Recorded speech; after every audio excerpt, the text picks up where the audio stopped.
Hello everyone, welcome back with our free series of sociology optional for UPSC and HCS. Today we will discuss about part 3rd of chapter 1st. Our topic is forces responsible for social changes in feudal European society. आज हम देखेंगे कि feudal European society में जो social changes emerge हुए थे वे कैसे कैसे वहाँ पे इमर्ज हुए थे और उसके क्या क्या एस्पेक्ट हुए और वो किस किस वजह से हमारे यहाँ पे चेंज हुए। जैसा कि हमने दो पार्ट, इस चैप्टर के दो पार्ट हमने डिस्कस कर लिए हैं। उन दोनों पार्ट में हमने डिस्कस किया what is the characteristics of feudal European society, और उससे पहले चैप्टर पार्ट में हमने डिस्कस किया कि एमर्जेंस ऑफ सोशियोलॉजी, कैसे एमर्ज होती है सोशियोलॉजी और क्या होता है कि मॉडर्निटी का कॉन्सेप्ट कहाँ से कैसे आया है सोसाइटी में, राइट। तो जैसा कि यहाँ पे एमर्जेंस ऑफ सोशियोलॉजी हमारा जो चैप्टर फर्स्ट है उसका पार्ट 3rd हम आज डिस्कस करते हैं, राइट। तो आप अपने टॉपिक को अभी हम डिस्कस करेंगे। तो क्या होता है कि जो फ्यूडल यूरोपियन सोसाइटी होती है उसमें सोशल चेंजेस के हम यहाँ पे 3 एस्पेक्ट्स देखने को मिलेंगे। यहाँ पे पॉलिटिकल, ठीक है, पॉलिटिकल, इकोनॉमिक एंड सोशल। तो क्या होता है कि पॉलिटिकल अगर एस्पेक्ट्स में देखें तो यहाँ पे बहुत सारे पॉलिटिकल रिवॉल्यूशंस होते हैं, राइट। और इसमें जो इकोनॉमिक रिवॉल्यूशंस होते हैं और सोशल एस्पेक्ट में देखें तो यहाँ पे इंटेलेक्चुअल रिवॉल्यूशंस होते हैं जो कि सोशल पर्सपेक्टिव को चेंज करते हैं, ठीक है। तो क्या होता है कि ये यहाँ पे जैसे मैंने यहाँ पे मेंशन किया हुआ है political revolution, economic revolution and intellectual revolutions. In revolutions के बारे में हम अच्छे से यहाँ पे डिस्कस करेंगे, बहुत इसका कॉन्सेप्ट देखेंगे कि इसमें क्या क्या एस्पेक्ट्स हैं, ठीक है। तो ये क्या होता है कि ये जो है ये एस्पेक्ट ऑफ मॉडर्निटी कहलाएंगे, राइट। अब हम बात करते हैं पॉलिटिकल रिवॉल्यूशन, ठीक है। Political revolution in feudal European society. Feudal European society के जो मैंने कैरेक्टरिस्टिक्स की बात की थी पॉलिटिकल सिस्टम में, तो क्या होता है कि पॉलिटिकल कैरेक्टरिस्टिक्स को यहाँ पे कैसे चेंज किया जाता है through political revolution in feudal European society, right. अब हम देखते हैं कि जब यहाँ पे हम फ्यूडल यूरोपियन सोसाइटी में किंग जो है वो वहाँ पे वीक होता है, ठीक है, वीक होता है क्योंकि उसके पास जो मिलिट्री होती है वो बहुत ही मिनिमल होती है, ठीक है। मिलिट्री की जो पावर होती है वो बहुत ही कम होती है। और अब यहाँ पे क्या होता है इस रिवॉल्यूशन में, पॉलिटिकल रिवॉल्यूशंस में क्या होता है कि जो किंग होते हैं वो वॉयजेस को अलाउ कर देते हैं, ठीक है, जो कि हमारे यहाँ पे सी और ओशियन में जो हमारी यात्राएं होती हैं उनको अलाउ कर देते हैं। उसमें क्या होता है कि मार्को पोलो का एक शख्स होता है जो ट्रेवलर होते हैं, ठीक है। ये क्या होता है कि ये चाइना में विजिट करते हैं, ठीक है। चाइना में विजिट करते टाइम ड्यूरिंग दिस पीरियड, और क्या होता है कि विजिट करते टाइम ये डिस्कवरी करते हैं सिल्क रूट की, जो कि क्या होता है एंशियंट ओल्ड सिल्क रूट बोलते हैं। तो एंशियंट ट्रेडिंग रूट, जहाँ पे क्या होता था कि एंशियंट टाइम में जो हमारा ट्रेड होता था वो ओल्ड सिल्क रूट से ही होता था, ठीक है। जैसे चाइना से लेके, चाइना में क्या होता था कि चाइना में जो सिल्क था वो फाइन क्वालिटी में मिलता था और चाइना से सिल्क को लेके जाते थे यूरोप में, और यूरोप में किसके थ्रू लेके जाते थे, इसके थ्रू एंशियंट ट्रेडिंग रूट जो हमारा ओल्ड सिल्क रूट है उसके थ्रू लेके जाते थे। तो यहाँ पे क्या होता है कि इन्होंने जो मार्को पोलो ने है यहाँ पे डिस्कवरी होती है कि ओल्ड सिल्क रूट। अब क्या होगा कि यहाँ पे मार्को पोलो ने बता दिया कि ओल्ड सिल्क रूट का भी कोई रूट है, तो उसके थ्रू क्या होगा हमारी ट्रेड जो है वो इंक्रीज होगी, क्योंकि हमें रास्ता मिल गया। अगर हमें रास्ता ही नहीं पता था तो हम ट्रेड किस के थ्रू करें, है ना। Transportation is the major role in the trade, right. अब हम देखते हैं कि ट्रेड जो है वो इंक्रीज हो गया क्योंकि ओल्ड सिल्क रूट की हमें डिस्कवरी होगी, तो जो ट्रेड है वो इंक्रीज हुआ।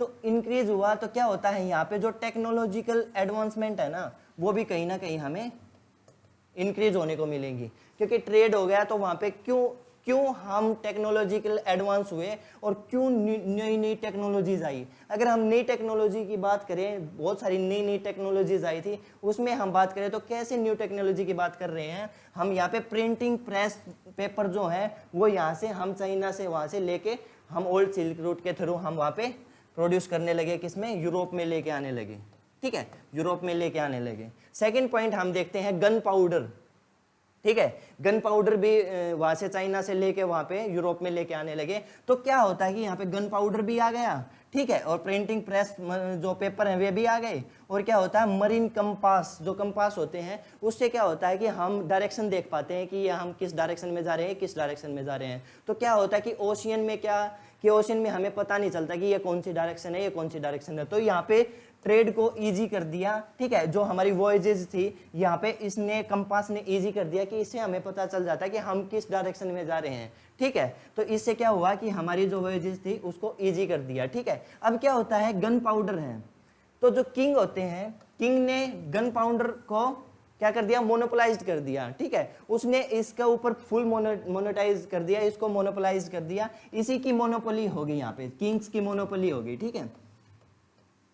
किंग्स की मोनोपोली हो गई क्योंकि इन्होंने ही यहाँ पे अलाउ किया था, और इसी के थ्रू फिर वो मर्चेंट वहाँ पे जाते हैं और वहाँ पे उनकी डिस्कवरी करके ओल्ड सिल्क रूट के थ्रू हम यहाँ पे ट्रेड करते हैं, और शिप के थ्रू, वॉयजेज के थ्रू भी वहाँ पे हम, शिप के थ्रू भी हम यहाँ से ये सारे प्रोडक्ट्स लेके आने लग जाते हैं, ठीक है, राइट। अब हम देखते हैं कि जो किंग होता है वो king become stronger then nobles military. जैसे मैंने फ्यूडल यूरोपियन सोसाइटी का जो पॉलिटिकल कैरेक्टरिस्टिक्स थी उसमें बात की थी कि नोबल के पास मिलिट्री पावर होती है, और बहुत ही जो पूरा कंट्रोल होता है मिलिट्री का, वो किसका होता है, नोबल्स का होता है। लेकिन इस रिवॉल्यूशन के थ्रू हम देखते हैं कि गन पाउडर आ गया, ठीक है, और प्रिंटिंग प्रेस पेपर्स आ गए, वॉयजेज के लिए कंपासेस आ गए। तो इसमें क्या होता है कि जो ये किंग है वो मोनोपोलाइज कर देता है गन पाउडर को, और उसके थ्रू क्या होता है कि जैसे कि ये बिकम स्ट्रोंगर, ठीक है, ये स्ट्रोंग हो जाता है। अब क्या होता है कि बहुत सारे नोबल्स होते हैं, किंग होता है, तो किंग के पास अब गन पाउडर है, ठीक है। गन पाउडर के थ्रू वहाँ से क्या होता है कि वो वहाँ पे तोपे भी मंगवा लेते हैं, ठीक है, तोपे मंगवा लेते हैं। जो क्या होता है कि वो बोलते हैं कि नोबल्स को कि ये जो मिलिट्री है ये हमारी हो गई, अब हम इसके ऊपर मोनोपोलाइज करेंगे हम फुल। तो क्या होता है कि बहुत सारे वहाँ पे नोबल्स होते हैं। अगर हम एग्जांपल लेके चलें या 10-12 नोबल्स या हम 50 नोबल्स की अगर बात करें, तो क्या होता है कि यहाँ पे सब मिलके बात करने लग जाते हैं, तो किंग की पावर इंक्रीज हो रही है और कहीं ना कहीं हमारी पावर जो है ना वो वीक हो रही है। तो फिर क्या होता है कि नोबल्स यहाँ पे 4-5 नोबल्स उठ के, और फिर ये यहाँ पे क्या होता है कि ये मतलब स्ट्राइक सा कर देते हैं, स्ट्राइक टाइप ही लगा लो कि हम ये किंग के पास जाते हैं और किंग के अगेंस्ट में खड़े हो जाते हैं कि ये क्या कर रहे हो आप, हमारी जो पावर है, हमारी जो मिलिट्री है उसको एक्वायर कर रहे हो आप। तो क्या होता है कि यहाँ पे किंग आते हैं, ठीक है, यहाँ पे किंग आते हैं गन पाउडर के साथ और तोपों के साथ, और इन चारों को उड़ा देते हैं। तो क्या होता है कि ये 4-5 यहाँ पे मार दिए इन्होंने, तोप उड़ा गए, ठीक है। और फिर क्या होता है कि जो बाकी जितने भी नोबल्स बच गए उनमें कहीं ना कहीं डर आ गया कि अगर तुम भी अगर वहाँ पे किंग के सामने जाओगे या किंग के अगेंस्ट में खड़े होगे तो क्या होता है कि हमें भी उड़ा देंगे, ठीक है। तो वहाँ पे क्या होता है, नोबल्स जो है ना वो कहीं ना कहीं वीक हो जाते हैं, और मिलिट्री पावर को एक्वायर कौन कर लेता है, पूरी तरीके से किंग कर लेता है। और किंग के पास पॉलिटिकल पावर तो ऑलरेडी थी, और क्या होता है कि इस पॉलिटिकल रिवॉल्यूशन के थ्रू क्या होता है कि मिलिट्री को और इसने एक्वायर कर लिया, ठीक है, थ्रू गन पाउडर। तो क्या होता है, मिलिट्री पावर किसके हाथों में चलेगी, किंग के हाथों में चलेगी, राइट। अब हम देखते हैं नोबल्स को तो इसने हटा दिया, साइड कर दिया किंग ने। अब क्या होता है, राजा जो होता है किंग, उसने चर्च को भी साइड कर दिया।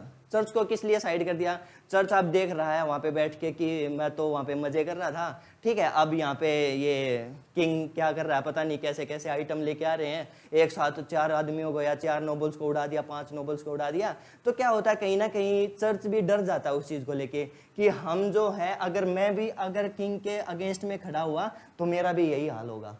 तो क्या होता है कि ये चर्च को साइड कर देते हैं, और चर्च क्या होता है, चर्च आ जाता है कि किंग के सामने बोलते हैं कि जैसा आप कहोगे मैं तो वैसा ही करूँगा, मैं आपके खिलाफ थोड़ी जा सकता हूँ, you are the supreme power, right. मतलब ऐसा कुछ मतलब कहने लग जाता है ताकि किंग को मतलब इम्प्रेस कर सकें।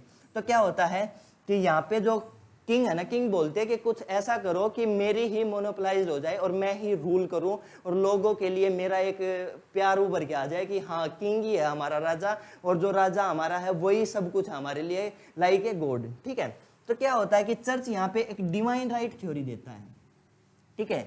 डिवाइन राइट थ्योरी का हम यहाँ पे समझेंगे। डिवाइन राइट थ्योरी का क्या है कि डिवाइन राइट थ्योरी में जैसे अब्सोल्यूट मोनार्की आ जाता है, डिवाइन राइट थ्योरी में होता है कि चर्च लोगों को बताता है, क्योंकि जैसे मैं फ्यूडल यूरोपियन सोसाइटी की बात करूं तो सोशल अगर कैरेक्टरिस्टिक्स की बात करें तो क्या करते थे लोग ब्लाइंडली विश्वास करते थे, चर्च जो भी बोलता था उसके ऊपर ब्लाइंडली विश्वास करते थे। उस टाइम पे क्या था, बहुत सारा अंधविश्वास था, सुपरस्टिशंस थे। तो यहाँ पे क्या होता है कि जब चर्च बोलता है कि डिवाइन राइट्स थ्योरी देता है, और डिवाइन राइट्स थ्योरी में क्या बोलता है चर्च बोलता है कि जो तुम्हारा राजा है वही सुप्रीम पावर है, और वे भगवान के दिए हुए, भगवान के भेजे हुए एक दूत है, और यही इसका राइट जो ये थ्योरी है इसका यही पर्पज है कि जो भगवान ने ये यहाँ पे आपके लिए राजा को भेजा है, इसका काम है आपको रूल करना और आपकी ड्यूटी है इसके लिए सर्विस प्रोवाइड कराना। इस तरीके की इन्होंने डिवाइन राइट थ्योरी दे दी। और क्या होता था, लोगों के अंदर मतलब वहाँ पे साइंटिफिक सोच नहीं थी, तो क्या होता है कि वे सब मान लेते हैं और यहाँ पे किंग जो है वो यहाँ पे अब्सोल्यूट मोनार्की में आ जाता है। ठीक है, अब हम आगे देखते हैं, ट्रेड का देखते हैं अब हम। ठीक है, जैसे कि मैंने यहाँ पे बताया कि अब्सोल्यूट मोनार्की यहाँ पे आ गया, तो ट्रेड जो है यहाँ पे, ये ट्रेड है। ठीक है, ट्रेड जो है वो इंक्रीज हुआ यहाँ पे। ठीक है, थ्रो ओल्ड सिल्क रूट वहाँ पे ट्रेड इंक्रीज हुआ। तो ट्रेड इंक्रीज हुआ तो कहीं ना कहीं जो मर्चेंट्स हैं, जो कि वहाँ के व्यापारी हैं, वो वहाँ पे जाते थे और लेके आते थे सामान, और ट्रेड को लेके वहाँ पे बहुत सारा उनका ही एक तरह से उनकी लीड और उनकी डोमिनेंस हो गई थी। तो क्या होता है यहाँ पे, मर्चेंट्स अगर यहाँ पे ट्रेड को डोमिनेट कर रहे हैं तो क्या होता है कि इकोनॉमिकल ये पावरफुल हो जाते हैं। राइट, इकोनॉमिकल अगर हम बात करते हैं, ट्रेड या बिजनेस की बात करते हैं इन आवर इंडियन कॉन्टेक्स्ट, तो क्या बात हम देखेंगे कि टाटाज, अडानीज, मुकेश अंबानीज, और ये जो है ये सारे मुकेश अंबानी और ये सारे जितने भी ग्रुप्स हैं ना यहाँ पे, रिलायंस ग्रुप है, ये सारे, ये हम देखते हैं इकोनॉमिकल सबसे ज़्यादा पावरफुल कौन है, यही है। तो क्या होता है कि मर्चेंट्स जो है वो ट्रेड को फुल मोनेटाइज कर लेते हैं। ठीक है, अपने उसमें, और क्या होता है, ये इकोनॉमिकल पावरफुल हो जाते हैं। मतलब नेक्स्ट पॉइंट देखते हैं हम, जो पावर होती है, जैसे कि power in context to economic. ठीक है, और क्या होता है कि power shifted to nobles to merchants. यहाँ पे अगर इकोनॉमिक कंडीशन की बात करें तो नोबल्स की जो पावर है वो मर्चेंट्स की तरफ शिफ्ट हो गई, और क्या होता है कि जो मिलिट्री पावर थी वो नोबल से किंग की तरफ शिफ्ट हो गई। तो क्या होता है कि यहाँ हम देख पाते हैं कि पॉलिटिकल रिवॉल्यूशंस में जो नोबल था वो बहुत ही ज़्यादा वीक हो गया, इकोनॉमिकल कंडीशंस को लेके भी, और मिलिट्री पावर तो किंग ने वहाँ पे छीन ली उसकी। ठीक है, तो यहाँ पे क्या होता है कि जो यहाँ पे मर्चेंट्स होते हैं वे एक्वायर ह्यूज वेल्थ, उनके पास बहुत ज़्यादा वेल्थ हो जाती है और वे इकोनॉमिकल पावरफुल हो जाते हैं। फिर क्या होता है कि मर्चेंट्स जो हैं यहाँ पे एक नेक्सस करते हैं। ठीक है, एक गठन, मतलब कि एक किस्म से एक समझौता करते हैं। ठीक है, कि उनकी जो इकोनॉमिक इंटरेस्ट है वो बना रहे, किसके साथ, किंग के साथ करते हैं। ठीक है, किंग से बोलते हैं, अब किंग भी पावरफुल हो गया। ठीक है, किंग के पास मिलिट्री पावर आ गई, और किंग जो चाह रहा है डिवाइन राइट्स थ्योरी के थ्रू वो है वहाँ पे अच्छे से अपना वर्क कर रहे हैं और रूल भी कर रहे हैं। ठीक है, अब क्या होता है कि यहाँ पे जैसे कि मर्चेंट्स जो हैं, तो इनको लगता है कि कहीं ना कहीं हम अगर नेक्सस करते हैं किंग के साथ, तो हमारा इंटरेस्ट और किंग का इंटरेस्ट को अगर हम बहुत म्यूचुअली अगर देखेंगे तो हमारा ही फायदा है और किंग का ही फायदा है।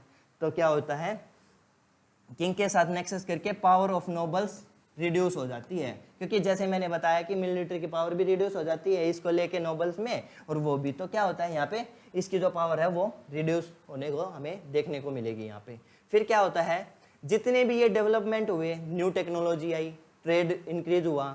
ठीक है, और यहाँ पे मिलिट्री पावर नोबल की इंक्रीज हुई, मर्चेंट्स वहाँ पे more powerful in economical context. ठीक है, तो क्या होता है, all these developments led to transformation of feudal European society to absolute monarchy. Absolute monarchy through divine right theory, divine rights theory, right, divine rights theory के through क्या होता है, किंग यहाँ पे अब्सोल्यूट मोनार्की में रूल करते हैं। ठीक है, अब हमने यहाँ पे कंप्लीट कर लिया है कि पॉलिटिकल जो रिवॉल्यूशंस हुए थे उन्होंने पॉलिटिकल एस्पेक्ट को, political characteristics in feudal European society को हमने कैसे चेंज किया।